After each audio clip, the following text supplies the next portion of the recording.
Contar con la presencia de una autoridad importante en la materia de la conferencia de hoy. Contamos con la presencia del doctor don Marcos Such Gutiérrez, que nos hablará del nacimiento de la escritura en las culturas del Próximo Oriente. Quería haceros reflexionar que vivimos hoy en el mundo actual rodeados de datos escritos.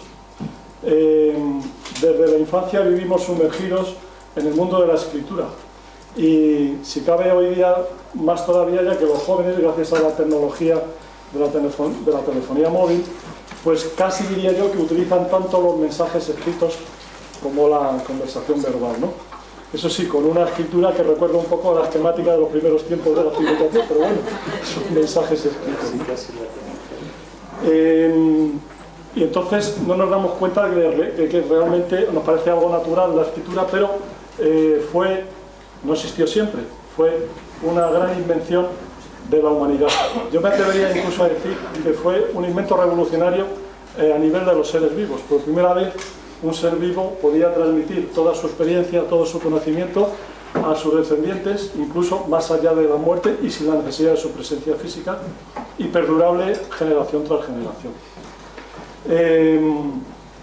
Tal vez la característica de la mente humana, que está muy bien dotada para el manejo de los símbolos, pues conduce inexorablemente, quizás pienso yo, a la escritura.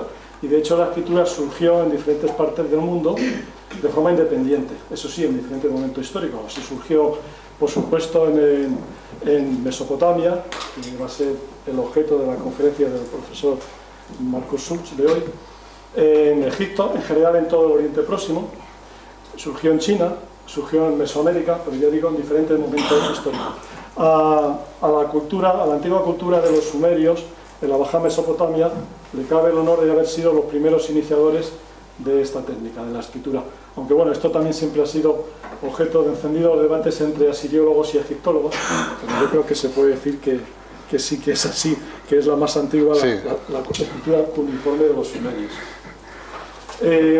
La escritura sumeria pues se inicia pues, de forma muy pragmática, como no, asociada a la economía, siempre para codificar transacciones comerciales, ¿no? Luego pasa ya al ámbito de la literatura en su forma más básica, también pasa a las inscripciones reales, que al fin y al cabo es propaganda política de los reyes de Mesopotamia, pero luego se extiende a todos los ámbitos del conocimiento humano. Bien, pues esto ya será objeto de la charla del profesor Such. Os hablo de su currículum resumido porque es muy amplio. Marcos Such Gutiérrez es licenciado en Historia Antigua por la Universidad de Barcelona. Está doctorado en Asiriología, Teología y Semitística por la Ruprecht-Karls-Universität de Heidelberg, en Alemania. Bueno, hago aquí un inciso, ya que estamos en charlas divulgativas. El término de asiriología, por lo menos a mí, cuando empezaba a ver cosas de estas, siempre me llamaba mucho la atención, ¿no? Porque hay un periodo en la historia de Mesopotamia que es la del reino asirio. Entonces, los asiriólogos o la asiriología es una ciencia que no estudia solamente ese periodo, sino todos los periodos históricos de Mesopotamia, de la cultura mesopotámica, y muy fundamentalmente, lógicamente, de la cultura sumeria, la más antigua, que es la que, digamos, transmite su luz a lo largo de todos los periodos históricos.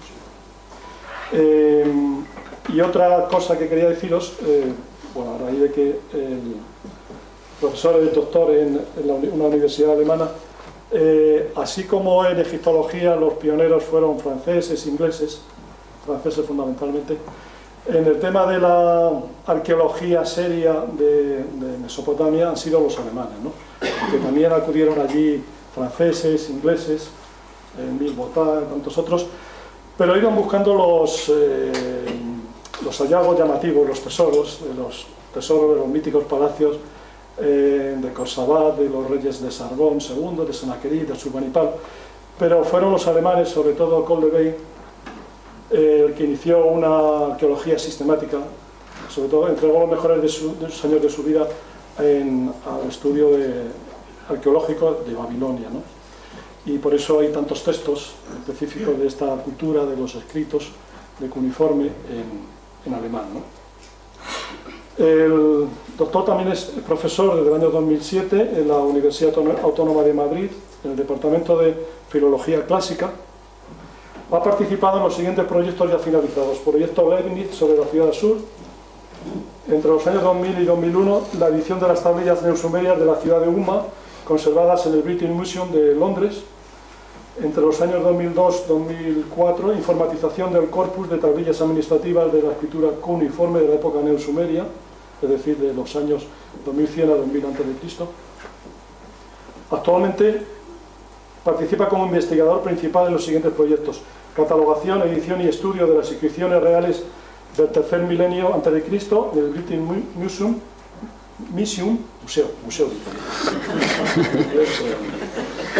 y las inscripciones reales de la tercera dinastía de Ur en el Museo Británico, un estudio histórico y filológico. Publicaciones y artículos: tiene varias publicaciones sobre textos y vocabulario sumerio y un número muy extenso de artículos publicados en revistas especializadas o seminarios de Alemania, Italia, Inglaterra o España. Muchos de los textos están en otros idiomas, pero podéis consultar en una página web que por aquí he encontrado mencionada. Hay una página que se llama paisesárabes.com, ahí hay un artículo del profesor Suk sobre los sumerios de 35 páginas, que es muy interesante para hacer una iniciación a este conocimiento.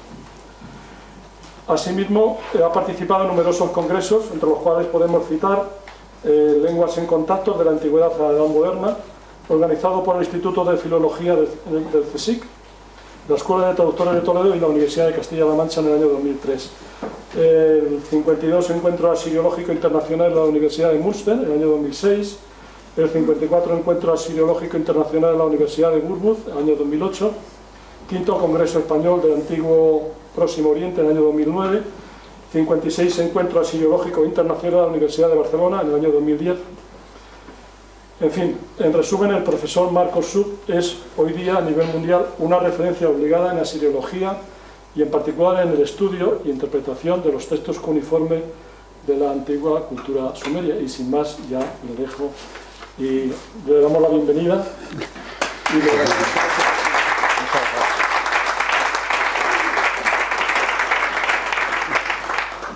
Muchas gracias. Primero de todo, quería decir que es un gran honor estar aquí y doy las gracias a la Asociación de Antiguos Alumnos por esta invitación. Y me gustaría hacer dos incisos. Primero, que sepan que este ámbito, como ha dicho el compañero, por desgracia no existe en España. Eso va a llevar, o me plantea ya un problema, que es algunas cosas de las que voy a decir, quizás para muchos van a ser extraordinarias o desconocidas. Y un segundo aspecto, que es que cuando se habla del origen de la escritura cuneiforme, pues es uno de los aspectos que hoy en día menos conocemos y que los primeros textos, como verán en algún momento de mi conferencia, pues aún necesitan o están en proceso de desciframiento. Hablar del origen de la escritura en Oriente, o antes de empezar, tenemos que preguntarnos qué entendemos por escritura cuneiforme.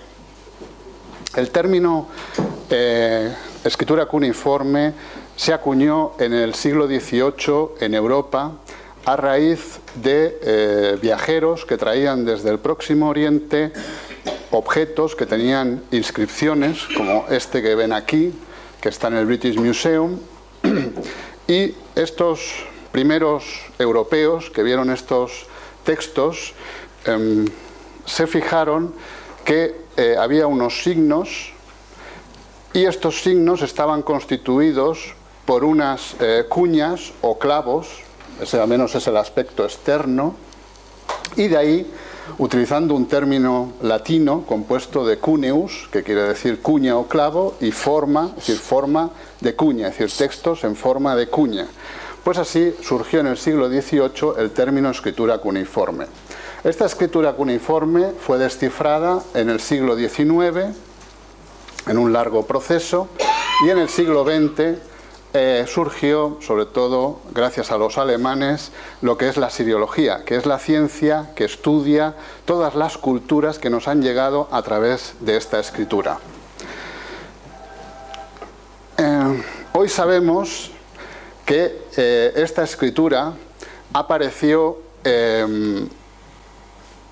sobre el 3200 en la ciudad de Uruk, la Erech bíblica, y que esta escritura, también como ha dicho el compañero, pues ellos mismos se dieron cuenta que era un gran invento.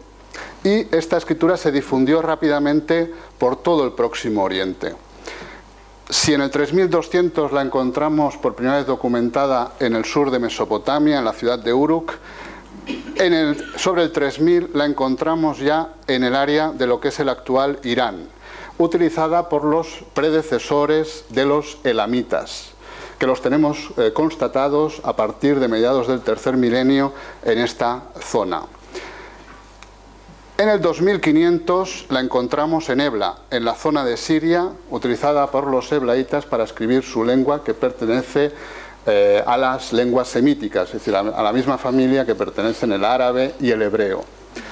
Y en el 2000 la encontramos en Anatolia, utilizada por diferentes pueblos indoeuropeos, los primeros pueblos indoeuropeos que tenemos documentados, como los hititas, los palaitas, los luvitas.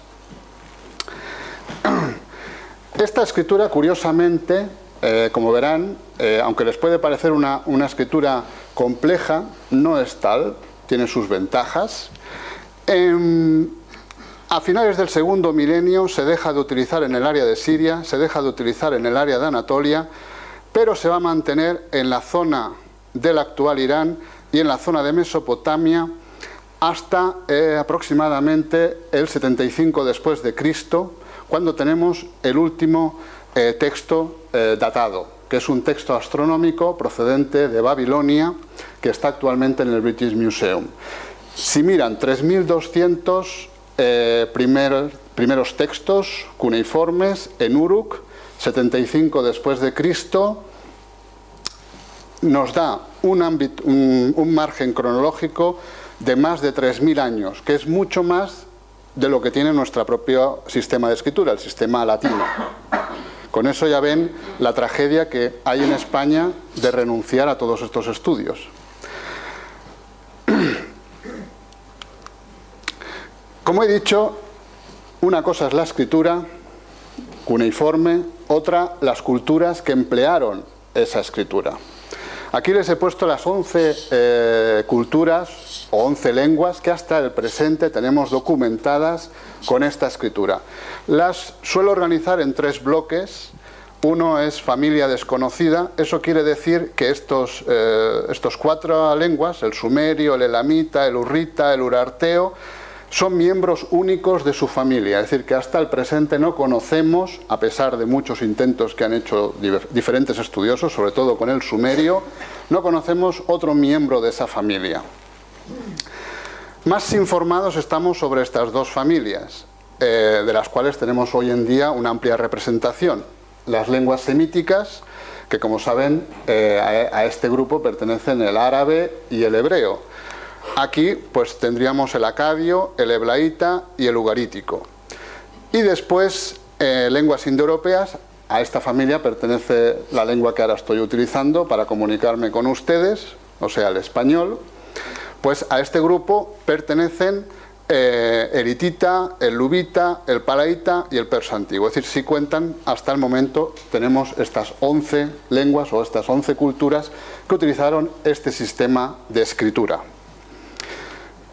Les voy a poner unos ejemplos para entender, es decir, nunca, si alguien dice lengua cuneiforme, erróneo. Es decir, una cosa es la escritura, otra cosa es la lengua. Ahora les voy a poner unos ejemplos para aclarar estos conceptos. Aquí les he puesto 2 tablillas de piedra procedentes del British Museum, son inéditas. Esta, porque ya les advierto que uno de los problemas que tenemos en este ámbito, dado que utilizaron materiales, sobre todo la arcilla, es que tenemos mucha documentación y estamos desbordados de documentación. Es decir, para ninguna cultura de la antigüedad tenemos, ni para griegos ni romanos, tenemos tanta documentación directa como es para estas culturas del Próximo Oriente, gracias a que utilizaron la arcilla como soporte, como verán más adelante. Bueno, si se fijan, son dos textos que tienen la misma escritura, la escritura cuneiforme. Aquí tienen una estrella, que la tenemos también aquí. Aquí tenemos este signo que tiene dos trazos verticales, uno de un trazo único, es decir, una cuña, lo que los especialistas denominamos cuña, una cuña vertical, y aquí tiene dos trazos, una primera cuña más pequeña y después otra. No sé si ven las cabezas. También lo tenemos aquí, es el mismo signo. Ahora bien, este texto de aquí está en sumerio y este texto de aquí está en acadio. Si se fijan, son los mismos signos, pero lenguas diferentes. Claro, si nosotros no sabemos ni sumerio ni acadio, no entendemos lo que pone. Ahora bien, podemos describir los signos, decir, mira, esta es la estrella, este es el signo A, este es el signo Na, este es el signo Namma, pero no entenderíamos lo que pone detrás. Algo parecido ocurre con nuestro sistema de escritura. Para que vean lo que es sistema de escritura, lenguas. En español decimos una casa bonita. Un alemán diría ein schönes Haus. Un húngaro ett szép ház. Un inglés a beautiful house.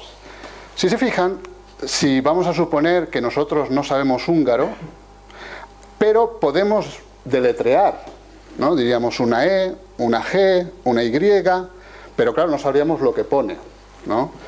Pues así ven que estas cuatro lenguas que les he puesto aquí utilizan el mismo sistema de escritura, pero detrás hay lenguas diferentes. Pues lo mismo ocurría en el Próximo Oriente con la escritura cuneiforme, que fue empleada por diferentes culturas para escribir sus lenguas, y que eran tan diferentes como es el húngaro y el español. Como saben, el español pertenece a la familia de lenguas indoeuropeas y el húngaro no es indoeuropeo, ¿no? Pero utiliza el mismo sistema de escritura que nosotros. Como es lógico, en estos más de 3.000 años, es decir, desde el 3200 que tenemos los primeros textos en Uruk hasta el 75 después de Cristo que tenemos esta tablilla, que es la de aquí, que es el texto astronómico del que les hablaba, pues son más de 3.000 años y lógicamente la escritura fue evolucionando, es decir, los signos no se mantuvieron monolíticos, sino que fueron cambiando a lo largo del tiempo. Aquí tienen un ejemplo de estas primeras tablillas y, como he dicho, este es el texto, el último texto datado. Esto no quiere decir que después no se escribiera. De hecho, ahora ya los especialistas hablan que en el siglo III de nuestra era, cerca ya de San Agustín, del siglo IV, pues había gente que podía leer aún textos en cuneiforme. Les he puesto aquí una tabla para que vean la evolución un poco de los signos que se produjo en Mesopotamia, porque como les he dicho antes, digamos, quitando lo que es el ámbito del actual Irán y de Mesopotamia, en lo que es Anatolia y Siria, la escritura cuneiforme se dejó de utilizar a finales del segundo milenio. En cambio, va a ser en esas dos zonas donde se mantuvo como mínimo hasta el siglo I de nuestra era. La evolución de los signos se produjo de dos formas. Uno es que los signos se fueron reduciendo. A finales del cuarto milenio tenemos unos 2000 signos y a principios del segundo milenio se van a reducir a 600, y ese número de 600 ya se va a mantener hasta el final de la historia de la escritura cuneiforme. Y el segundo aspecto es que se fue produciendo una abstracción, es decir, los primeros signos eran pictogramas. ¿Y qué quiere decir pictogramas? Que la idea que denotaba un signo se intentaba acercar a esa idea formalmente.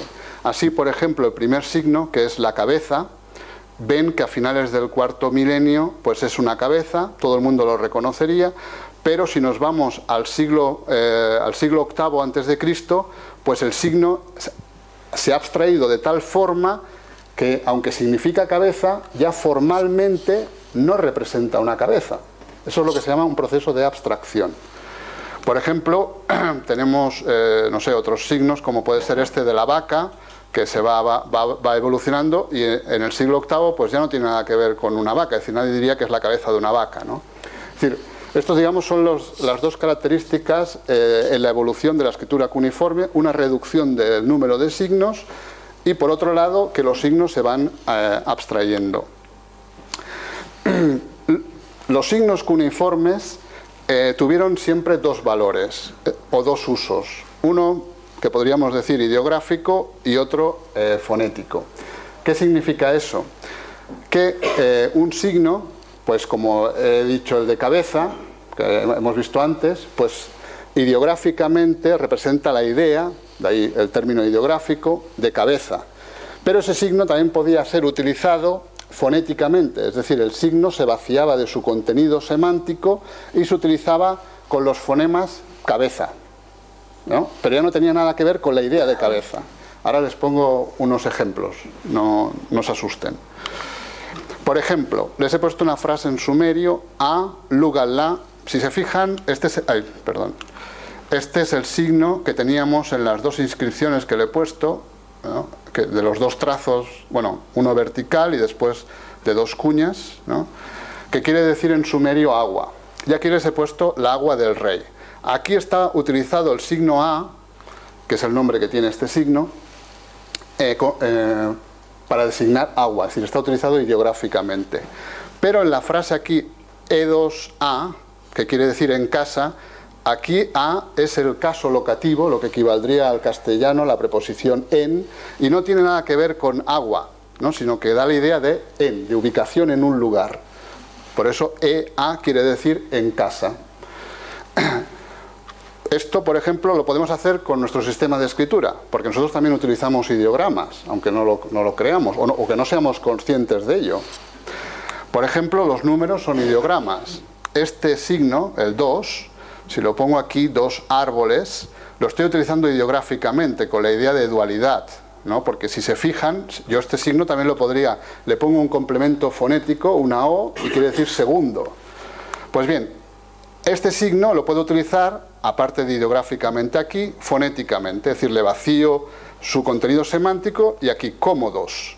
Aquí este signo no tiene nada que ver con la idea de dualidad. ¿Qué he hecho? Lo he vaciado de su contenido semántico y solo lo utilizo para los fonemas de D, O, S, ¿no? Pero no tiene nada que ver con dos, con dualidad. Pues ven aquí, esto era lo mismo que se podía hacer con todos los signos cuneiformes. Es decir, se podían utilizar ideográficamente, como aquí he hecho con este signo, o bien fonéticamente. Bueno, origen de la escritura cuneiforme. A diferencia de otros sistemas de escritura, sobre todo el egipcio, que no sabemos cómo se originó, en el caso de Mesopotamia somos más afortunados. Sabemos todas las fases que llevaron o que desembocaron en la aparición de los primeros textos cuneiformes. Y hoy en día sabemos que estos primeros textos cuneiformes de Uruk, que aparecen en el 3200, es el ápice de un largo proceso de perfeccionamiento en las técnicas administrativas y también en un proceso de abstracción de los números. Y por eso, tal como también ha dicho antes el compañero, pues es muy clara, como verán ahora al ver este proceso de formación de la escritura cuneiforme, que la escritura cuneiforme, la primera escritura de la humanidad, apareció con fines económicos. Hay una primera fase que sería entre el 8000 y el 3500 aproximadamente antes de Cristo, en que debido al proceso de neolitización y a la necesidad de contabilizar pues lo que se tenía en los almacenes, se utilizaban unas fichas que se utiliza el nombre inglés de tokens, ¿no? Que podríamos traducir como fichas, y estas fichas sabemos que significaba cada una cantidad determinada de un producto. Lo que no sabemos es esa cantidad cuál era. Es decir, por ejemplo, estas triangulares eran recipientes probablemente de aceite, pero no sabemos cuál era la capacidad de esos recipientes. Estas circulares de grano, pero no sabemos qué cantidad de grano. Y estas fichas se almacenaban probablemente en unos sacos de piel, que por ser la piel un material perecedero no se nos ha conservado. Y en el 3500 se iniciaría la segunda fase, que iría más o menos hasta el 3400, donde estos tokens se almacenan en unas bulae, ¿no? Unas pelotas de arcilla, que llevan, como pueden ver, las impresiones de los mismos tokens, estos, ¿no? En la parte externa. Y también llevan impresiones de sello, porque es ahora en el 3500 cuando aparece por primera vez el sello cilindro, que digamos lo hacían rodar sobre la arcilla cuando estaba húmeda, dejando la impresión de lo que es la iconografía del sello y por tanto del poseedor o del responsable de estos productos, ¿no? Que simbolizaban estos tokens. Y entonces, en el caso que se tenía que contar o de verificar lo que había, por ejemplo, en un almacén, pues se rompía esta bula y entonces se sacaba los tokens, ¿no? Lo que pasa que, claro, se dieron cuenta rápidamente que, claro, si ya imprimimos fuera los tokens que hay dentro, pues no hace falta tener los tokens en el interior de la bula, es decir, los podemos eliminar. Es decir, es un proceso de abstracción, ¿no? Y entonces entraría en la tercera etapa, en que al eliminar los tokens del interior, pues ya no hace falta que sea oval, lo aplanamos y ya aparece la tablilla, y con los tokens fuera, ¿no? Es decir, los redondos que hemos visto antes y también estos triangulares. Y ya hasta este momento el ser humano ha estado, lo que dicen perdonen si hay alguien de ciencias que me corrija, porque yo soy de letras, lo que dice la contabilidad concreta, es decir, que el número y lo contado está junto. Es decir, si hasta este momento el ser humano quería decir, vamos a decir, 2 jarrones de aceite, tenía que grabar 1 y 2. Si quería decir 3, 1, 2, 3. Y si quería decir 4, 1, 2, 3, 4. Aún no había llegado a, digamos, disociar lo que es el número y lo que es contado. Y esto se va a producir en la siguiente fase, en la cuarta, es decir, en torno al 3300, 3200, perdón, aquí está equivocado, es 3300, 3200 la fecha, en que tenemos lo que llamamos tablillas numéricas, en que solo tenemos números. Este es el 600, que es 60 multiplicado por 10, es decir, el circular quiere decir 10, aquí tendríamos de 60, y después estos que son los circulares de 10, y después las unidades. Y después ya las numérico-ideográficas, en que aparece ya disociado lo que se cuenta el número y lo contado, que lo tenemos aquí, ¿no? Que tenemos 33 recipientes, ¿no? Y aquí pues también tenemos las improntas de los sellos, ¿no? Y esto es muy importante, es decir, aquí el ser humano ha hecho, aunque no seamos conscientes, un gran avance al separar, pues eso, ¿no? Hasta ese momento había contado de forma concreta, es decir, si tenía que decir 33 recipientes, pues 33 veces tenía que repetir el recipiente. Ahora no, ahora separa el número de lo que es lo contado. Y ya la quinta fase, pues ya es los textos ya del 3200, que les hemos denominado protocuneiformes. ¿Y por qué le hemos denominado protocuneiformes y no cuneiformes? Porque aún los trazos de las cuñas, ¿no? de cada uno de estos que veíamos, o aquí, no son del todo rectilíneos. Por ejemplo, no sé si se puede ver, pero aquí es un poco curvo, aquí. Es decir, que aún intenta pintar, ¿no? Dibujar, que es todo ya lo contrario que va a ocurrir a partir ya del 3000, que ya son siempre los trazos rectilíneos, ¿no? Que ya son, aquí ya se habla siempre pues de tablillas cuneiformes. Por eso estas primeras tablillas de la humanidad, estas con la primera escritura, del 3200 hasta el 3000, se llaman textos protocuneiformes, ¿no? Porque aún los trazos en muchos signos pues no son totalmente rectilíneos, ¿no? Es decir, a veces intenta como dibujar, ¿no? el pictograma, es decir, el objeto de la realidad que intenta representar ese signo. Bueno, ahora entraría un poco a explicar cómo era la sociedad en la que apareció pues, la primera escritura de la humanidad.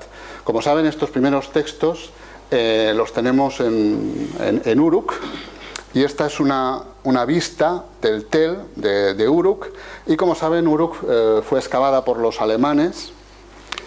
Aquí tienen el equipo de excavación, y se iniciaron la excavación en 1912 y prácticamente hasta la actualidad han estado excavando, simplemente cuando con las dos guerras del Golfo pues no han podido excavar y han interrumpido.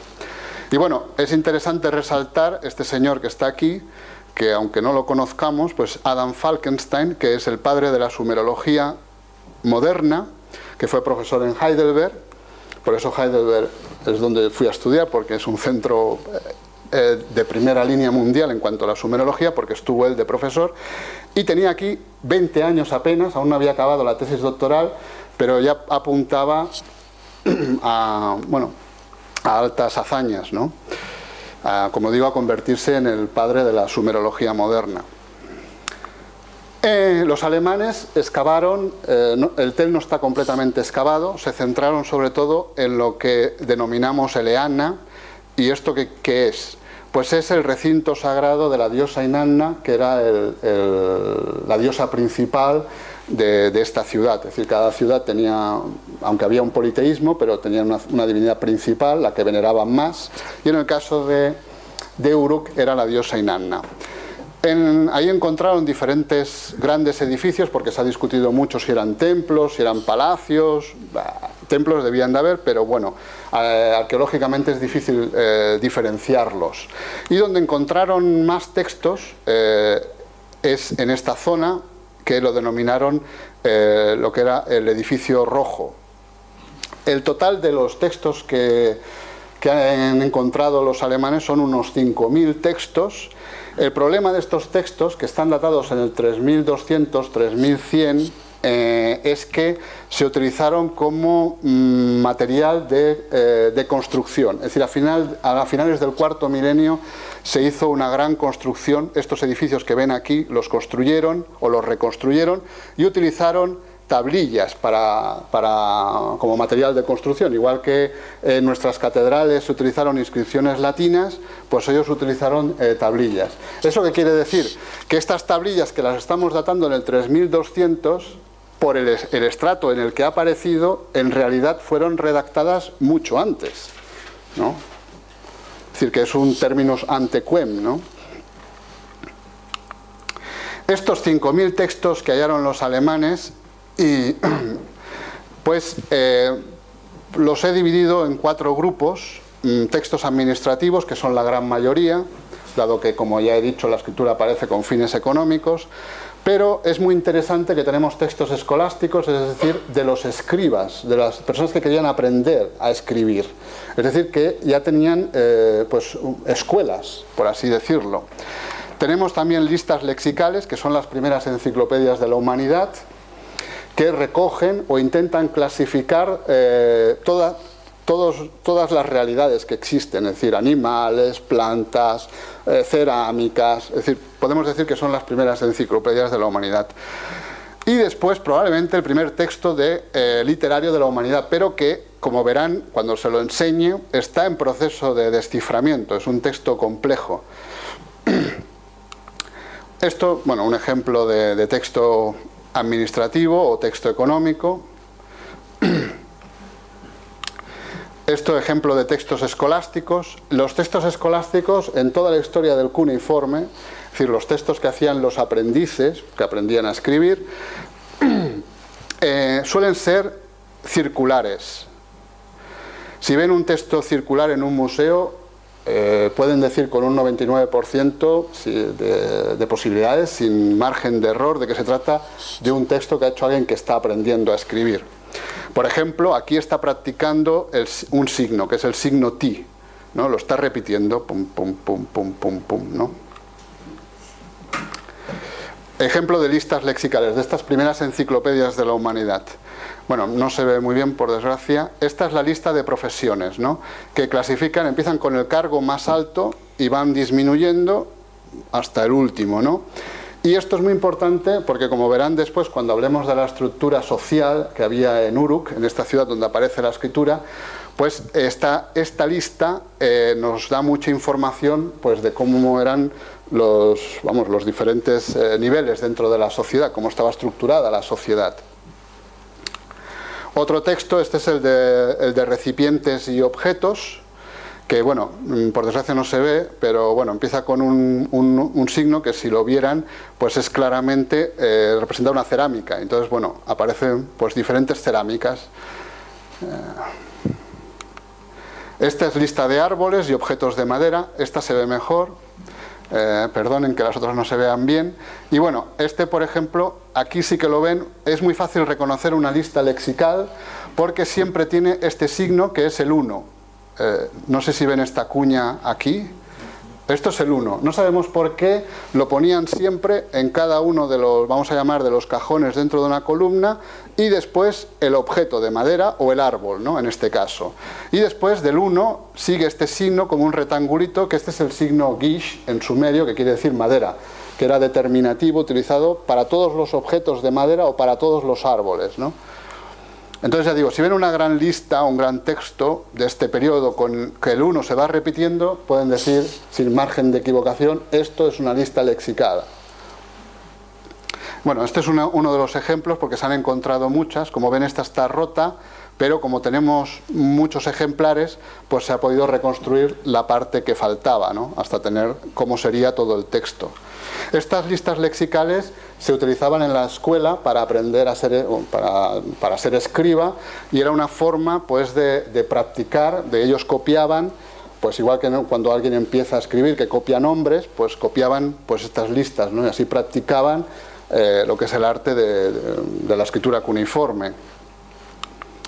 Tenemos también listas de ciudades, que este es muy importante porque se ha utilizado, como veremos más adelante, para que se cree que en esta época ya había una liga de ciudades, algo parecido como tuvieron los atenienses, la liga de Delos. Es decir, ya pueden pensar 2500 años antes, ¿no? Y este es el probable texto literario.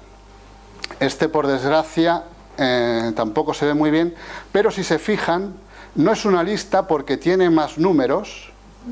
No tiene uno solo como todos los otros, sino que tiene, por ejemplo, aquí 4, ¿no? Y empieza diciendo que es, bueno, esto es como la denominamos, utilizamos el término inglés, ¿no? Que sería lista de tributos, para que vean que los problemas que tiene el Estado español a la hora de recaudar ya existía a finales del cuarto milenio, ¿no? Y empieza con tributos, y entonces se elenca los tributos que hay que pagar. Y es curioso porque hasta llegar hasta aquí, es decir, las dos líneas dicen tributos, ¿no? Y después empieza un elenco que llega hasta aquí y después se vuelve a repetir el elenco. Y sabemos, y esto llega hasta más o menos, sí, hasta aquí llega. Y después sigue una parte que no sabemos lo que quiere decir. No sabemos lo que quiere decir, pero sabemos que en los textos literarios que se recitaban es normal que se repitan partes, ¿no? Y el hecho, esto es lo que ha llevado a los especialistas, que el hecho de que no es una lista lexical, porque tendría que tener solo el número 1, y el hecho de que no todas las partes, por ejemplo, esto no se repite, las dos primeras líneas, pero todo esto se vuelve a repetir otra vez aquí, hasta aquí, pues ha llevado a que esto sea o lo consideren un texto literario. El problema es que está en fase de desciframiento, aún no sabemos todo esto qué es lo que significa, ¿no? Este es el problema. Y esto es lo que les decía al empezar la conferencia, que es una de las, digamos, es una de las épocas de lo que es del Próximo Oriente Antiguo que menos conocemos, ¿no? Porque estamos en los albores, y como siempre ocurre, las fases más antiguas son menos conocidas que las más recientes. En cuanto a la economía, sabemos que como cualquier otra comunidad, digamos, preindustrial, las bases económicas eran la agricultura y la ganadería. En la agricultura, sobre todo, como en toda Mesopotamia, voy a decir, el cultivo principal era el de la cebada, porque era el que también se utilizaba vamos a decir, como salario para pagar a los trabajadores a finales de mes. No había moneda, sino lo que se utilizaba era una cantidad de cebada que se utilizaba, ya digo, para pagar a los trabajadores.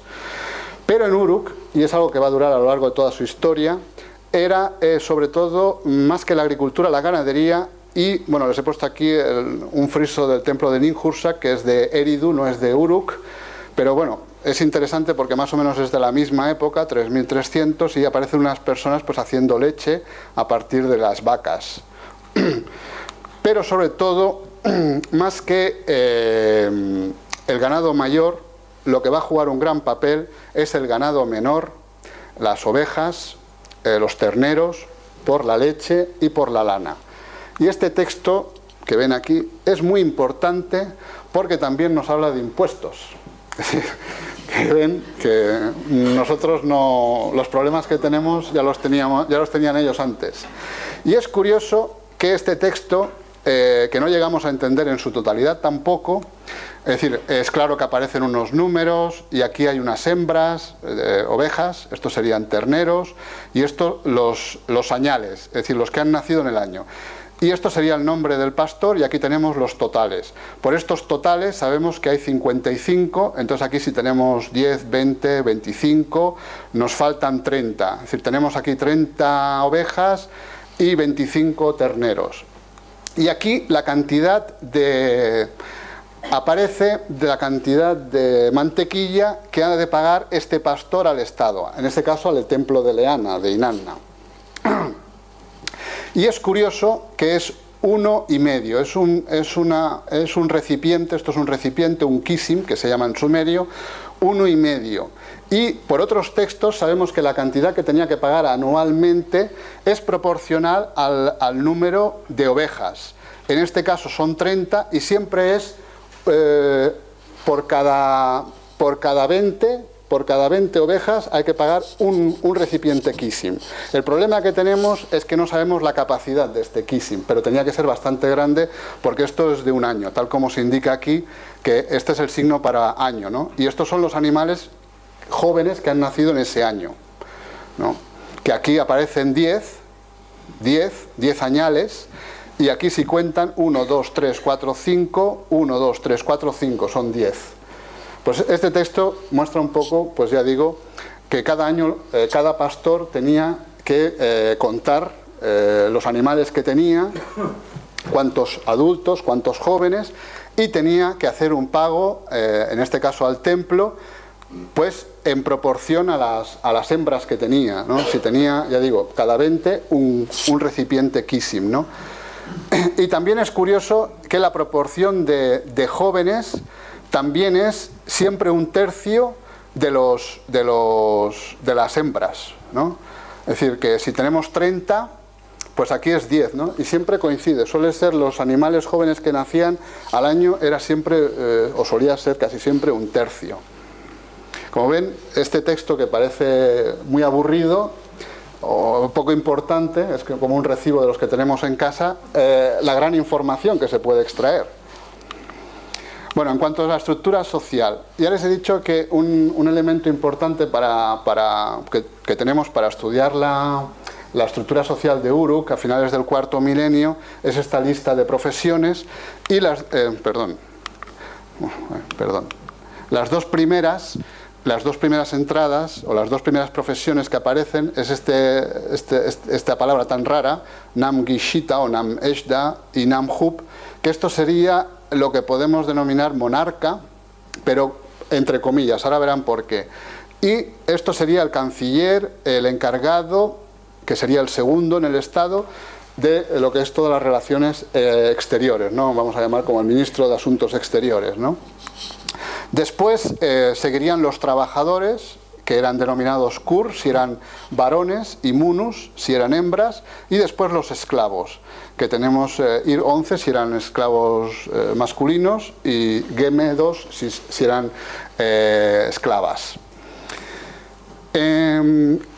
Sabemos a posteriori, en el tiempo, que los sumerios tuvieron, no sabemos por qué, dos formas de monarquía. Una que era hereditaria y otra que no era hereditaria.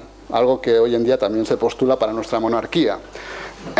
Vamos a decir como una república. Y no sabemos por qué algunas ciudades tenían monarquía hereditaria y otras no. Uruk tenía el modelo que le hemos denominado Namgishita o Namesda o En, que este no es hereditario, era elegido según los textos literarios por Inanna, se casaba con él, es decir, lo elegía, se casaba con él, y mientras lo quisiera, pues era el monarca, ya digo entre comillas. Mientras que otras ciudades tenían hereditario. El por qué en Uruk estuvo este modelo no lo sabemos. El problema que tenemos es que este cargo solo aparece en la lista de profesiones, pero el cargo que aparece en los textos, que sería el equivalente, es el más simple y el que seguro se acordarán, que es el de en, ¿no? Como nuestra preposición, en. No sabemos por qué en los textos administrativos aparece en, y en esta famosa lista que les he enseñado de profesiones aparece este cargo, pero son equivalente. Y estos son representaciones de esta máxima autoridad, ya digo monarca entre comillas porque no era hereditario. Es siempre con este tipo de gorro, que diríamos un gorro de baño, y aquí con una falda, ¿no? Aquí aparece, esto es de un sello, cilindro, y aparece con unos cérvidos. Lo tenemos cazando, aquí con una lanza, cazando un león, aquí con un arco y una flecha.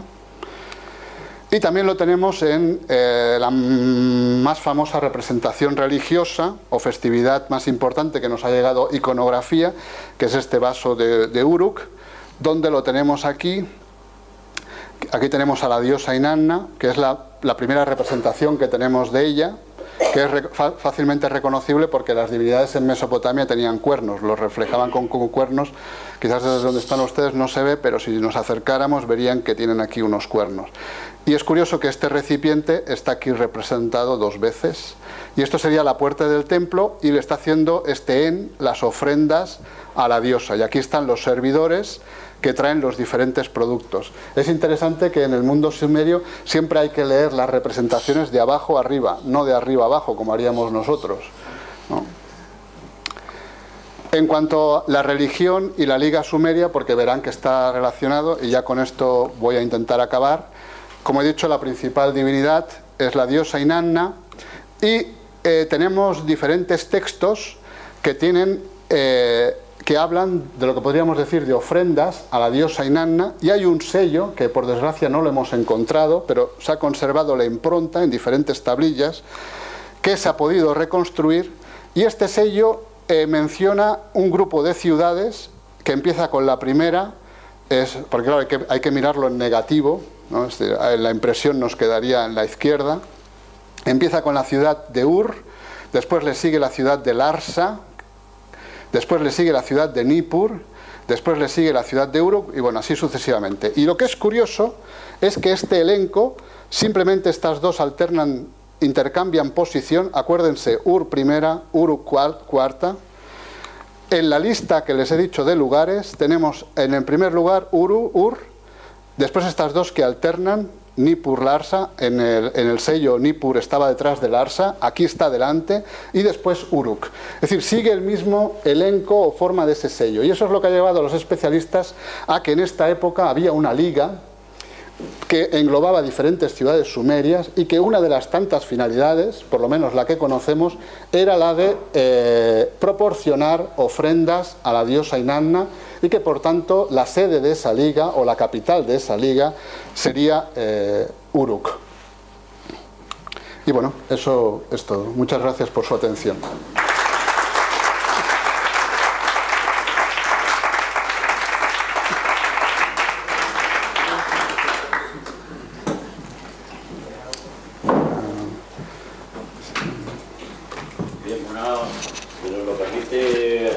Sí. Sí, he intentado ser conciso e ir un poco rápido. Andrés, por favor. Sí. Varias preguntas. ¿Eran ciudades-estado o no? Por lo que acaba de Sí, decir. es decir, eran ciudades independientes en este periodo, y la ciudad englobaba no solo lo que era el centro urbano, sino los alrededores, que era básicamente campos y lo que llamaríamos hoy en día aldeas, ¿no? ¿Y todas esas ciudades que ha mencionado se Sí. han descubierto arqueológicamente o no? No todas, algunas sí. Estas que tienen aquí, estas sí. Ur, Larsa, Nippur, Uruk, estas han sido excavadas. Sí. Esas que están en Irak actual Sí, en Irak actual. y no han sufrido las consecuencias de la guerra. Ah, sí, eso seguro. Por ejemplo, Ur, el Sigurat ha sido prácticamente destruido, ¿no? Eso sí, han sufrido. El problema es que ahora, como no podemos ir allí, no sabemos los daños que se han hecho, pero seguro, por a veces informaciones que nos transmiten los colegas árabes, como por fotos o informaciones que saltan en los periódicos, sabemos que se han dañado. Y después, sobre todo, lo que sabemos es porque se están expoliando las tablillas. Casi todas estas tablillas que les he mostrado, bueno, las de Uruk no, pero otras que he mostrado al principio proceden de excavaciones clandestinas. Y cuando identificamos de qué ciudad procede, ¿no? Porque las tablillas, sobre todo del segundo milenio en adelante, del tercer milenio en adelante, cada ciudad tenía su propio calendario. Entonces, por el calendario sabemos de qué ciudad procedía. Entonces, cuando la encontramos en un mercado de antigüedades, sabemos que se está expoliando esa ciudad de la cual procede esa tablilla por el calendario, ¿no? Es decir, eso es, por desgracia, un gran daño que se está haciendo para el patrimonio de la humanidad, porque son las primeras culturas de la humanidad que tenemos documentadas. ¿Más preguntas, por favor? Yo quería preguntarle sobre el periodo del cuarto milenio en la ciudad de Uruk. He leído, bueno, ya nos ha explicado que el cargo de En no era hereditario, o sea que parece que no estamos todavía en los periodos dinásticos. He leído que en el ajuar funerario que aparece en los cementerios parece que no hay grandes diferencias jerárquicas en esa sociedad. Y por otra parte, pues la estructura de los templos con muchas puertas parece que está toda la arquitectura diseñada para que todo salga a la vista de todos. Entonces, de ahí he leído que eso que quería que me confirmase, me admitiese, si es un poco romántico, ¿no? Pero parece ser que existió ese momento en que se crean las ciudades por primera vez, ciudades con mayúsculas grandes. Hay un cierto estado colectivista en el que todos trabajan para todos y hay un cierto estado de bienestar. ¿Es muy romántico esto? ¿O? Es muy romántico, sí, es muy romántico totalmente. Es decir, había una fuerte jerarquía, como nos muestra, por ejemplo, esta lista de profesiones y como después sabemos por los textos administrativos, y era totalmente romántico. La gran diferencia es que no había paro. Es decir, ahí todo el mundo tenía algo que hacer y mucho que hacer, y todo el mundo trabajaba. Y es verdad que había unas élites, por así decirlo, y la gran parte de la población trabajaba para esas élites. Esas élites, no me estoy refiriendo solo a lo que sería el monarca, sino también me estoy refiriendo para los grandes sacerdotes o los administradores de los templos, ¿no? Y les costaba llegar a final de mes. Es decir, por ejemplo, consumían poca carne, eso lo sabemos, porque la carne era muy cara, y solo en fiestas, ¿no? Es decir, es un poco idílica esa de que había un gran bienestar, ¿no? Es verdad que he de decir que en muchos sentidos estaban más avanzados que nosotros. Por ejemplo, la mujer. La mujer estaba, es decir, perdonen si hay algún musulmán o árabe, pero hasta que llegan los árabes en Oriente, que sí, ahí sí que hay un gran corte, la mujer estaba muy considerada, tenía sus propiedades, podía comprar, vender, cosas que hasta hace muy poco tiempo en España no. Por eso que muchas cosas estaban adelantados, ¿no? Ahora, también es cierto, por ejemplo, lo sabemos por periodos posteriores, las mujeres cuando tenían la menstruación y no iban a trabajar, se les pagaba también salario en esa época, aunque no trabajaban.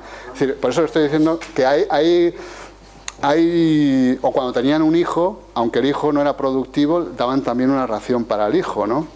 Es decir, que hay aspectos que estaban bastante avanzados para la época. Ahora, era una vida muy dura. Sí. Pero en esa época todavía no existía el ejército.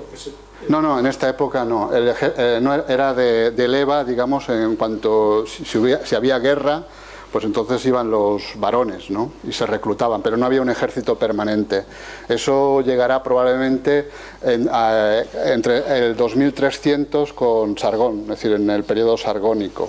pero en esta época no. Es decir, en esta época era simplemente cuando había guerra, entonces se reclutaban. Es decir, no había un ejército permanente.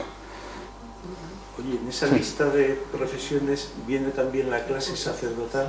Sí. ¿Sí? Vienen también sacerdotes mencionados. Sí. ¿Y cuál era su relación con el EN? El EN era también el máximo cargo sacerdotal. Sí. Es curioso, como ya he dicho, que no sabemos por qué unas ciudades sumerias, por ejemplo, he mencionado antes, bueno, estoy yendo, no, tengo para atrás, he mencionado bueno, no lo encuentro, a ver dónde lo he puesto, lo de las ciudades, así aquí, por ejemplo, Ur tenía el modelo de monarquía hereditaria y aquí el monarca era laico, no tenía nada que ver con, digamos, con los templos, por así decirlo. Pero en Uruk era Elen, y Elen era el sumo sacerdote de la diosa Inanna, que de hecho era elegido por la diosa Inanna. Eso según los textos literarios. No sabemos cómo en realidad lo debió de elegir, porque según los textos literarios, al elegirlo después se casaba. Pero claro, que se case un humano, hombre, podríamos pensar en las monjas de clausura, ¿no? O algo así. Pero la verdad es que, como han visto por las representaciones, no estaba enclaustrado, es decir, que salía a cazar, ¿no? Eso es algo que desconocemos, pero era el sumo sacerdote. Ahí sí que, digamos, la política y la religión estaban unidas, ¿no?, en este modelo. Una pregunta, por favor. Por lo que veo entonces... ¿Sí, yo? Sí, por favor. Por lo que veo entonces, esto, que el Estado se preocupaba entonces por la gente como Egipto, ¿no? Sí, eso sí. Es decir, o sea, trabajaban para Elen este. Sí, para Elen, en el caso de Uruk, porque también era el sumo sacerdote, pero si estuviéramos en el otro modelo de monarquía, podía trabajar también para templos que no controlaba el rey. Es decir, los templos o esta autoridad máxima sí que tenía que responder dándole... Claro, les pagaba les pagaba un sueldo, bueno, sueldo entre comillas, cada mes a los trabajadores, y en esta época no lo sabemos. Más adelante sí que sabemos cuánto, por ejemplo, si nosotros tuviéramos a finales del tercer milenio, cuánto cobraríamos, eso sí que se lo puedo decir. Ahora, en esta época, por desgracia, no lo sabemos. Porque aparece un término para recipiente, es decir, aparece lo que es la ración de cebada en recipiente, pero no sabemos la capacidad de ese recipiente. Nos ocurre lo mismo que cuando les he mostrado la tablilla con las ovejas, que no sabemos la capacidad, ¿no? Ese es el problema. Ahora, en época posterior sí que sabemos cuánto recibía, es decir, una persona como usted o yo recibiríamos al mes unos 60 litros de cebada, y una mujer... normal, podía ganar más que un hombre, eso también es cierto, pero en líneas generales, si no era una mujer especializada, que no hacía un trabajo, por ejemplo, las hilanderas estaban muy valoradas, ganaría 30 litros de cebada. Pero eso no piensen que es una discriminación, es que también biológicamente está demostrado que la mujer necesita comer menos que el hombre. Sí. Eso... Esto, yo no soy médico, eso lo han dicho. Y es lo que le decía, sabemos que esa mujer, si tenía 2 hijos, que eran menores o eran lactantes, pues también destinaba el Estado o el templo una ración para ellos, aunque no produjeran nada, ¿no? Juan. La religión has dicho que era politeísta. Sí, politeísta. Asociada a la naturaleza fundamentalmente, o se puede interpretar más o menos el tipo de dioses. Sí, eran dioses vinculados con fenómenos de la naturaleza, es decir, con la tormenta, el sol, la luna. Es decir, por ejemplo, la principal divinidad de Ur, que es Nanna, es el dios luna, ¿no?, que es el dios del calendario, porque en Mesopotamia el calendario era lunar. En Nippur probablemente tiene que ver con el aire. En Uruk es Inanna, que tiene que ver pues con el lucero del alba, ¿no? Es decir, que son todos, digamos, que tienen que ver con realidades o fenómenos de la naturaleza. Y siempre el dios mayor, en este caso, era una diosa, Inanna, la futura Istar Venus, sí, exacto. Podríamos decirla, que se ha querido dar esta interpretación. Exacto. Amalia, por favor. Existían escuelas y apenas empezaban con la escritura uniforme o la lectura como Eso no lo sabemos. ¿A qué edad empezaban? Eso no lo sabemos. Lo que sí que sabemos, no por este periodo, sino por periodos posteriores, que contrariamente a lo que creíamos, había una gran parte de la sociedad alfabetizada, dado que se están encontrando cada vez más tablillas en casas particulares. Ahora, ¿a qué edad empezaban? Eso no lo sabemos. ¿Y dónde estaban situadas estas escuelas? Tampoco lo sabemos.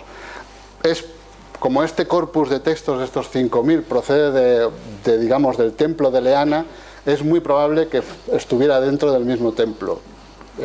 Ahora, ¿a qué edad empezaban? Eso sí que no lo sabemos. Eso no lo sabemos. ¿Perdón? ¿Empezaban antes? ¿Empezarían antes la escritura o ¿La escritura o...? La lectura, me refiero, si son los pequeños, a lo mejor empezaban antes con la lectura con las tablillas en casa o en las escuelas dentro del templo. Hombre, sabemos por ejercicios que se llevaban deberes a casa y tenían que copiar en casa pues palabras. Sabemos que ellos empezaban primero copiando signos, como esta tablilla que les he mostrado, que repiten un signo, ¿no? Y así repetían diferentes signos. Y en un segundo estadio empezaban a escribir nombres de persona, nombres de recipientes, y ya en un tercer estadio, que ahí llegaban supongo pocos, se especializaban. Los que se iban a dedicar a textos administrativos, pues por ejemplo copiaban, ¿no?, textos administrativos para aprender el formulario, y los que se iban a dedicar a textos literarios, pues copiaban textos literarios, ¿no? De hecho, todos los textos literarios que nos han llegado son obras de las escuelas, ¿no? Porque igual que hoy en día los árabes aprenden el Corán de memoria, ellos tenían que aprenderse de memoria textos literarios, ¿no? Eso también es algo que, por desgracia, nosotros cada vez estamos desacreditando más la memoria, ¿no? Cuando es algo muy útil. Hoy en día está mal visto aprender de memoria, ¿no? Pero bueno, tiene sus ventajas. Sí, por favor. Sí, ¿qué esperanza de vida? Muy baja, muy baja. Sí, 40 años ya eran ancianos.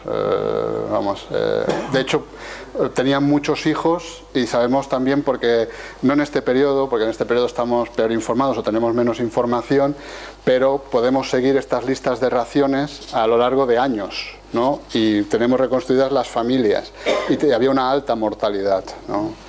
Es decir, la esperanza de vida era muy baja. De hecho, es un error en las películas, tanto de romanos como de Oriente, cuando sale el Senado, que salen personas de 70 años, ¿no? Como si fuera algo normal, y eso no era, vamos, en la época de los romanos ya no digo, pero en esta aún mucho más, no es normal, ¿no? Tengan en cuenta que una persona a los 16 años ya era mayor de edad y ya estaba casado, ¿no? Y ya empezaba a tener hijos, ¿no? Sí. ¿Sacrificios humanos? ¿Hay información si practicaban sacrificios? No, porque es lo que he dicho, había mucho trabajo, la mano de obra era necesaria, porque tengan en cuenta que el Éufrates y el Tigris se desbordaban cada año en la primavera. Eso quería suponer que se tenían que medir todos los campos una vez se inundaban, para saber de la propiedad de cada uno, a dónde llegaba. Aparte, era la época de la cosecha. A más era la época en que se esquilaba a las ovejas. Es decir, se requería mucha mano de obra. Entonces nunca se mataba a nadie. Es verdad, me dirá, bueno, es que sabemos de inscripciones reales, que aparece el rey Asurbanipal mató en tal sitio, pero eso creemos que es más una propaganda disuasoria, ¿no?, para intentar a los pueblos sometidos que no se levanten, que realmente lo hicieran, ¿no?, porque la mano de obra era necesaria, había mucho trabajo. Vamos, inclusive tenemos textos jurídicos de pena de muerte, porque si leen los códigos de leyes, como de Hammurabi, pues hay la pena de muerte, se contempla la pena de muerte, pero no creemos que realmente se realizara, ¿no? Era más bien algo disuasorio. Centrándonos un poco en la escritura, ¿qué método científico se sigue para poder descifrar estos símbolos? Porque para mí me resulta un poco extraño. Debe ser muy complicado. Hombre, no fue tan complicado. De hecho, tendríamos que utilizar otra conferencia para ver el desciframiento. Entonces entenderíamos cómo se ha llegado a entender estos símbolos. El problema que tenemos con este estadio, si se acuerdan, les he dicho que originalmente los signos eran pictográficos y con el tiempo se fueron fonetizando. ¿Qué ocurre cuando un texto es puramente pictográfico o ideográfico? Por ejemplo, aquí.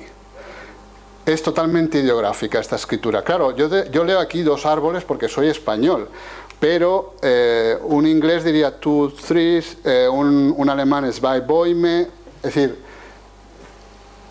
y si yo utilizo esto fonéticamente aquí, un alemán no encontraría sentido a esto, porque él leería zwei, y como zwei no tiene ningún sentido en alemán. ¿Qué quiere decir? Que cuando una escritura es puramente ideográfica, como era básicamente a finales del cuarto milenio, no sabemos qué lengua hay detrás, y eso conlleva muchos problemas de comprensión de los textos, de estos textos que tenemos. Por eso en la lista, probablemente el primer texto literario de la humanidad, esta lista de tributos, pues hay muchas líneas que no sabemos lo que significa. Claro, al ser ideogramas, porque la ventaja que tienen los ideogramas es que todo el mundo los entiende, por eso nosotros utilizamos muchos ideogramas en el código de circulación o en salida, un hombre que ponemos así corriendo, porque claro, si esto lo lee un alemán entiende lo que quiere decir, él lo dirá en su lengua, pero lo entiende. Y así entendemos los textos más arcaicos, pero no sabemos o no llegamos a entenderlos totalmente, porque claro, no tenemos acceso a la lengua que hay detrás. Ese es el problema, ¿no?, que tenemos. Entonces, el valor fonético que tienen los signos, sí, ¿es real o es supuesto, es una creación para entenderlo, explicarlo? No, es real, es real, sí. ¿Qué ha habido? ¿Un texto paralelo que haya servido de referencia? O... Claro, muy buena pregunta, muy buena pregunta. Es que los primeros diccionarios los tenemos también en Mesopotamia. Cuando tenemos diccionarios que tienen 3 columnas, hay muchas modalidades. Estos diccionarios los tenemos sobre todo a partir del segundo milenio, cuando el sumerio se dejó de hablar y era una lengua muerta como el latín en época medieval. Entonces los acadios, que tenían necesidad y era obligatorio saber sumerio, igual que hasta hace poco para nosotros era obligatorio saber latín, por así decirlo, para entender la misa, etcétera. Pues claro, se hicieron diccionarios para aprender sumerio, porque ya nadie lo hablaba. Entonces tenemos 3 columnas y en una primera columna aparece un signo sumerio. Después aparece cómo lo leían los sumerios. Y finalmente la traducción en acadio. Y claro, hemos utilizado esto de cómo pronunciaban estos signos, es decir, los ideogramas, cómo lo pronunciaban, para reconstruir los valores que después son utilizados fonéticamente. Pero es un proceso un tanto largo. Ya digo, esto necesitaría otra conferencia para hablar del proceso de desciframiento. Miguel, por favor. Sí, quería preguntar, los chavales, los niños, los jóvenes, cuando iban a la escuela, ¿iban exclusivamente para ser escribas o tenían algún interés de alfabetización, para comerciar? No, era básicamente para ser escribas. Es decir, porque las profesiones, como hasta hace poco tiempo también aquí en España, el hijo hacía lo mismo que el padre, ¿no? Es decir, que si el padre era herrero, el hijo era herrero. Entonces aprendía la profesión en su casa, ¿no? Y estas personas no aprendían, digamos, a ser escribas, ¿no? Para escribas, digamos, las personas que se iban, porque sus padres eran escribas, y se iban a dedicar a la administración, o no sé, a copiar textos literarios, entonces iban ahí a la escuela. Es decir, que no iba para escribir, entonces no iba. No, claro que no. Ahora, esto no quita, ya digo, que cada vez el panorama se nos está cambiando, porque cada vez en casas privadas de por ejemplo, un sacerdote de un nivel bajo o de un comerciante, pues han encontrado cada vez más textos escritos. Y cada vez tendemos más a pensar que, a más de aprender la profesión, por ejemplo, vamos a suponer que un comerciante, su hijo era comerciante en casa y no tenía que ir a la escuela, aprendía a escribir, no de su padre. Es decir, le enseñaba los rudimentos mínimos para poder hacer, pues no sé, un recibo de que tal, de fulanito me ha dado tal dinero para que compre yo este objeto, ¿no? Entonces esto cada vez empieza a ganar fuerza de que la escritura estaba más difundida y no solo en las escuelas, ¿no? Sino también en casas. Porque contrariamente a lo que pensamos, este sistema de escritura, que les puede parecer, como decía una persona, complejo, es muy sencillo y tiene sus ventajas, no crean, porque ya le he dicho, la posibilidad de que se puede utilizar como ideográfico, pues permitía entenderse, aunque hablaran lenguas diferentes, ¿no? Y la muestra de ello es que se mantuvo más de 3000 años. Si no hubiera sido útil, porque el ser humano si algo tiene es que es muy práctico. ¿Dónde o en qué país se conserva la tabla para su estudio? Esto en todos los países del mundo. Aquí en Madrid hay, por ejemplo, el Museo Arqueológico, pueden ver tablillas cuando lo vuelvan a abrir y tienen en sus fondos tablillas que están por publicar. La Real Academia de la Historia también tiene 350 tablillas, lo que pasa es que están también sin publicar y por desgracia, como ustedes saben, si alguien ha ido a la Real Academia de la Historia es un poco... no es muy accesible, ¿no? Es una entidad un tanto decimonónica. Digamos, aquí en España hay colecciones, y la colección más grande que hay en España es la de la Abadía de Montserrat, en Barcelona, y ya saliéndonos de España, vamos a decir, el mayor museo del mundo es el British Museum, y después pues tendríamos el de Bagdad, el de Istambul, el de Berlín y el Louvre. Digamos así. Y bueno, Estados Unidos, por supuesto, el de Filadelfia. Es decir, digamos, estos serían así los museos más grandes. Pero prácticamente se pueden encontrar textos en cuneiforme hasta en el Rastro de Madrid. Es decir, alguien me ha dicho alguna vez que ha encontrado una tablilla. Es decir, y sobre todo ahora con el expolio que se está produciendo. Sí, textos, y seguro que conoce algún amigo o alguna que tiene en su casa algún texto cuneiforme. Es decir, sí. Que estaba pensando en el código de Hammurabi, que era como también cómo se escribe dentro de todo lo que está contando, porque era un código de leyes. Un código que también aportó algo a... Sí, muchísimo. Es el código más amplio que tenemos, ¿no? Tiene 282 leyes. Es el código más amplio que tenemos, es decir, en Oriente tenemos 7 códigos, este es el cuarto y no es el primero de la humanidad. El primero de la humanidad, que nadie conoce, es un código sumerio, el de Urnamma o Urnammu, y este es el mejor conservado y el más amplio, y es el que se ha utilizado sobre todo pues, para los juristas que lo han estudiado más, ¿no? ¿Dónde se encuentra? ¿Dónde se encuentra? En el Louvre. ¿En el Louvre? Sí, está allí. Tiene una reproducción exacta en la Abadía de Montserrat. Es decir, si van a la Abadía de Montserrat hay una reproducción exacta.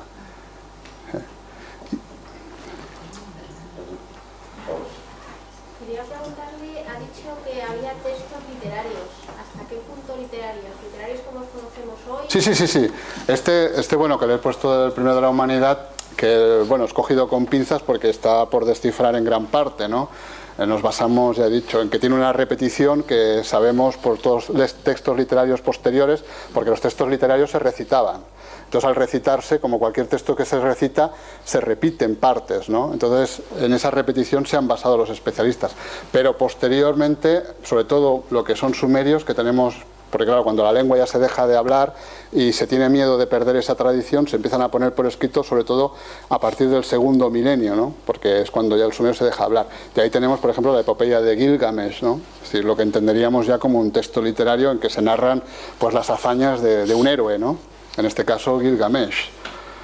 Quería preguntar precisamente sobre el poema de Gilgamesh. ¿Realmente es tan poético como nos lo presentan, lo que sería el texto en sí? O sea, está tan elaborado como parece. Sí. La bajada, todo el... Bueno, el problema es que no sabemos si abrevia rima, pero eso no lo sabemos. No me voy a la parte creativa. Si realmente tiene tantos, sí, no sé, las 1001 noches, pues sí, porque, bueno, narra la búsqueda de la inmortalidad, ¿no? Algo que todo el ser humano se ha planteado esa búsqueda o ese problema, ¿no?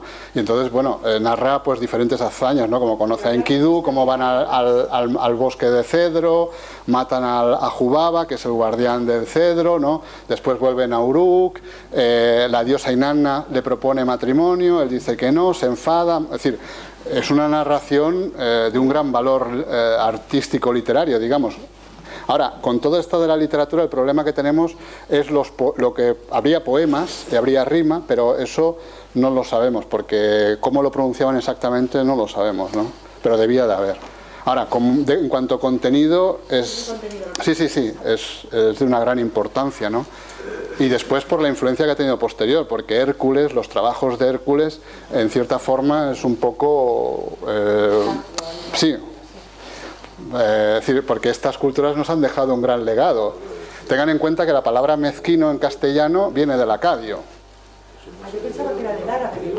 Sí, viene por el árabe, y el árabe del musqueno del acadio. Si mira en la Real Academia de la Lengua Española, mire mezquino y viene del acadio. Sí. Un nombre de una medida quisim. Sí, esto es el recipiente. Bien, esa palabra en árabe significa parte. Entonces me ha llamado la atención, vamos. Entonces, ¿también puede haber una evolución? Bueno, aquí es con K, ¿no? Es kissing con K. Pues no lo sé. Es una cosa, una parte, dos partes. Sí, lo que pasa es que aquí es el nombre del recipiente, ¿no? No sabemos la capacidad que tenía. Podría ser, o no sería, habría que mirarlo. Bueno, venía al hilo de esto, de esas influencias. José también nos dijo en su momento que esto podía haber influido muchísimo en la Biblia. Sí. Los escritos bíblicos que están plagiando, digamos... Hombre, yo no diría tanto plagiando, pero sí, por ahí vamos. Es decir, si hay alguien creyente, una cosa es las creencias de un texto, pero la Biblia no deja de ser un texto literario, y como tal bebió de todas estas fuentes, ¿no? Porque, como saben, es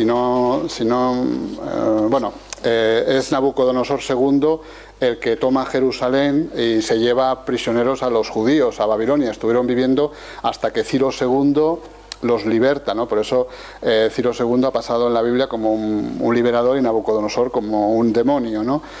Entonces, claro, en ese periodo muchos de ellos aprendieron, en este caso acadio, y pudieron leer los textos de allí, y tenemos el mito de la creación, que el hombre se hace de barro, vamos, lo mismo, es decir, paso por paso, y también lo que es el capítulo 1, ¿no?, del Antiguo Testamento, lo que es la creación mismo, ¿no?, de que al principio había el caos, todo oscuro, se hizo la luz, es lo mismo en el mito de la creación, es decir, que bebieron, y bueno, lo de Noé, lo del diluvio, ¿no? Es decir, hay una gran influencia. Y no solo en eso, pueden pensar inclusive en la música actual. Es decir, el movimiento Rastafari, conocerán a Bob Marley, está influenciado también de Oriente, ¿no? Ellos llaman Babilonia todo lo que tiene que ver con el pecado, o con el hombre blanco, con lo malo, ¿no?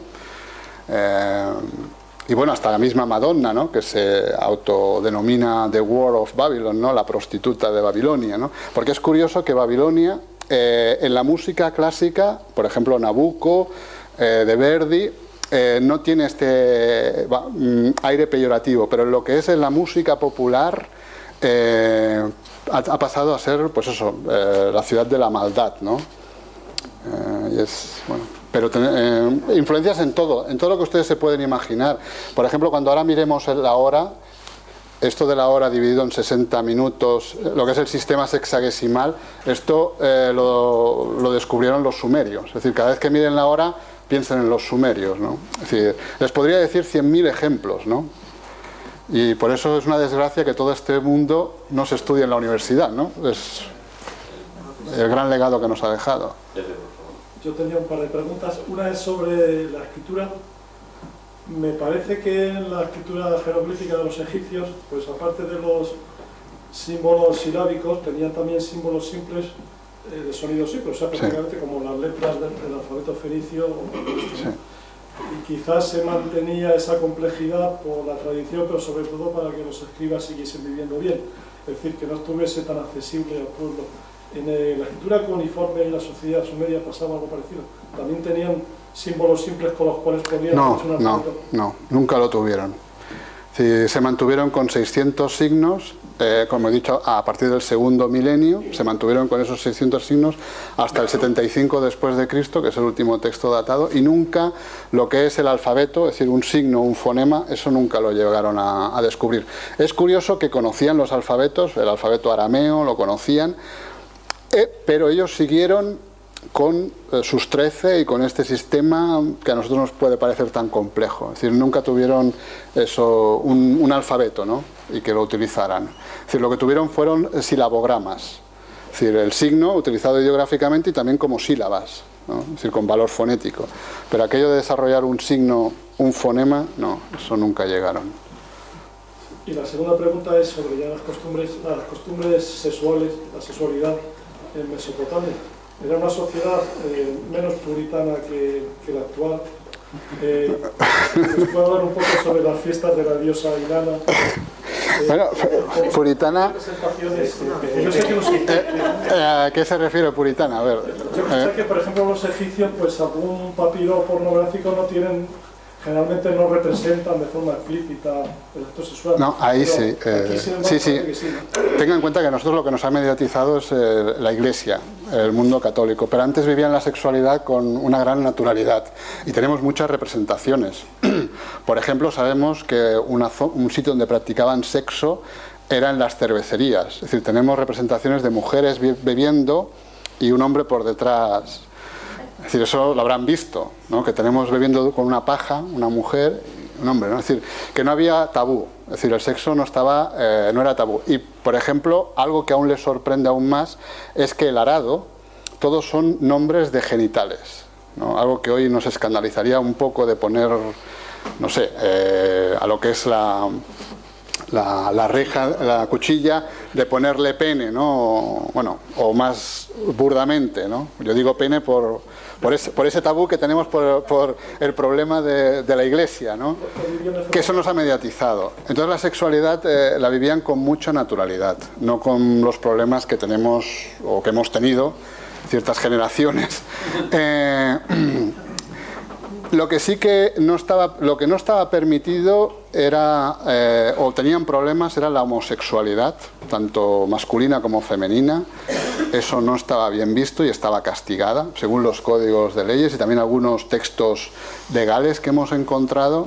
Es decir, que no... Y bueno, después lo que eran monogámicos, es decir, quitando los monarcas y a partir de un cierto periodo, es decir, a partir de finales del tercer milenio y por razones de diplomacia, de eso de casarse para digamos, subrayar un acuerdo, ahí empezaron a haber, no voy a decir harenes, porque no eran harenes, eso es algo que va a introducir el mundo turco, no piensen en harenes, porque estas mujeres tenían sus derechos, sus libertades, podían viajar, tenían sus cultos particulares, pero digamos solo a partir de finales del tercer milenio, por eso de las relaciones diplomáticas, van a tener los monarcas diferentes mujeres, pero hasta ese momento siempre son monógamos. Y no había el divorcio, porque a un hombre le salía carísimo divorciarse. Es decir, como ahora en época de crisis, ahí no, en época de que salía muy caro. Le tenía que pagar a la mujer una gran indemnización que era prácticamente el equivalente a 40 años de trabajo. Sí, vamos, ni se le pasaba por la cabeza. Y no conocemos adulterio ni divorcios. Bueno, quedan dos palabras, por favor. Me gustaría saber si el sistema de escritura sumerio tiene después influencia en otros sistemas de escritura posteriores, como el fenicio. Si evoluciona, se acumula el conocimiento adquirido con este sistema de escritura o desaparece como tal. No, desaparece. Quizás por eso es por los problemas que tiene esta área de conocimiento, porque claro, cuando llegan los griegos a Oriente, los textos los que están escribiéndose en los templos, ¿no? Y entonces y no tuvo influencia en el origen de los primeros alfabetos, ¿no? Es decir, aparecen o se originan por otra sobre todo por los jeroglíficos egipcios, ¿no? Es decir, como saben, las primeras inscripciones o los primeros alfabetos son las inscripciones sinaíticas, ¿no? De judíos que estaban trabajando en el Sinaí, entonces cogen jeroglíficos egipcios de donde después deriva todo el alfabeto fenicio, griego, etcétera, etcétera. Es decir, no por la parte de cuneiforme, ¿no? Entonces, en ese sentido no hay una influencia de la escritura, pero sí de todo el legado cultural, eso sí. Es decir, eso sí. Tengan en cuenta que en el mundo antiguo el hombre miraba hacia atrás, no hacia adelante. Nosotros ya no vivimos ni el presente, estamos pensando solo en el futuro, ¿no? En la antigüedad era todo lo contrario, el hombre miraba hacia atrás, ¿no? Entonces eso influyó mucho. ¿Cuál es la razón de que miraran hacia atrás? Tenemos ahí la última palabra. Siempre. Bueno, si no hay nadie más, creo que... No, bueno, quería... Yo creo que siempre ellos admiraron a la tradición, ¿no? Y quizás es algo que hoy en día no se valora, ¿no? Supongo, pero eso es una opinión personal, no lo sé por qué, pero es un hecho que se daba, ¿no? No sé, bueno, sí. Sobre el último texto... No, perdón. Sí. El señor. Ah, Le cede la palabra. No, le cede la palabra al señor. Gracias.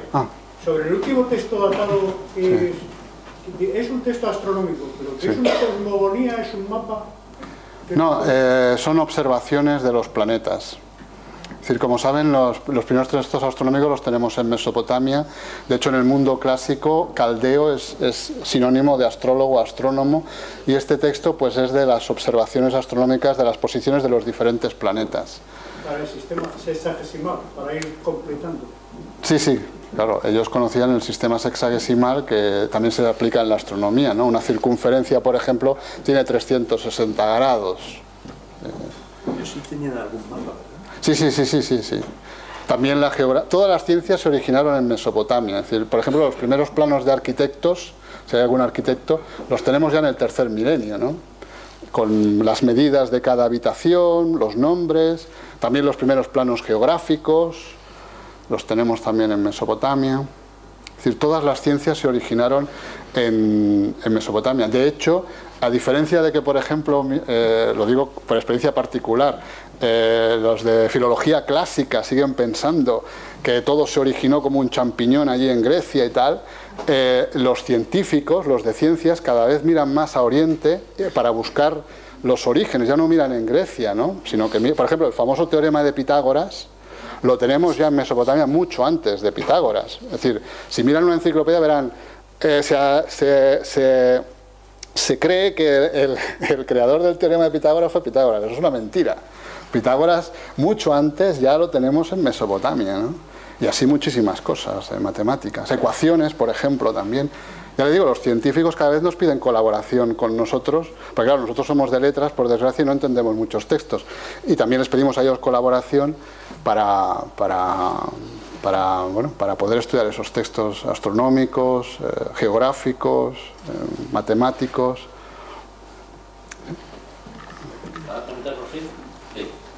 ¿Llegan ustedes a alcanzar algún tipo de conocimiento gramatical, o sea, sobre la gramática de estos textos, los tipos de palabras, la presencia de los verbos?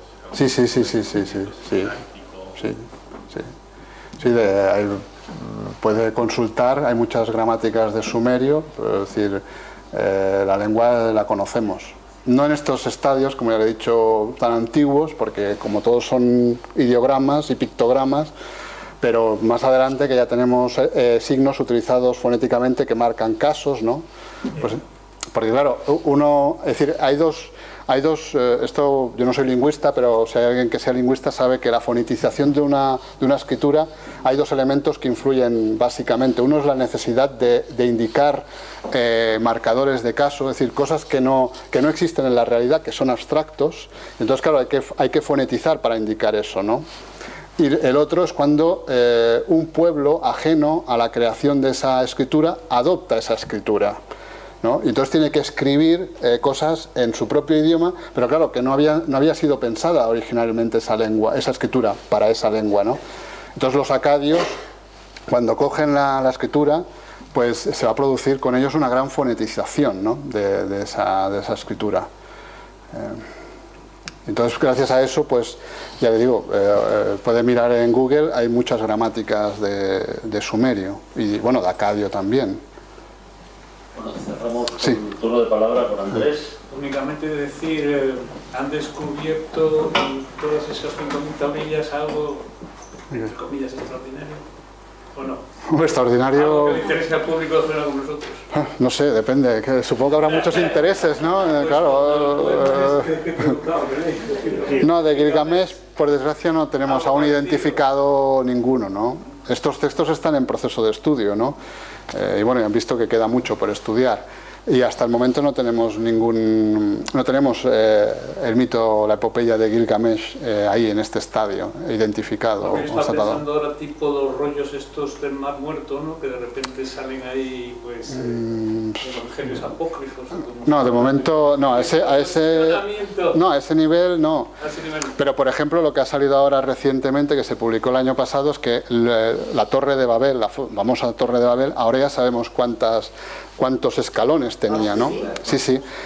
Bueno, pisos me estoy refiriendo, tenía 6. Sí. Y sabemos también más o menos la altura que debía de tener, unos 80 metros. Eso lo sabemos porque, como les he dicho antes, se está expoliando mucho todo Oriente y hay un gran rico finlandés que está comprando, es el mayor propietario privado que ahora está invirtiendo en comprar obras de arte de todo, del mundo clásico, de Oriente, de Afganistán, todo.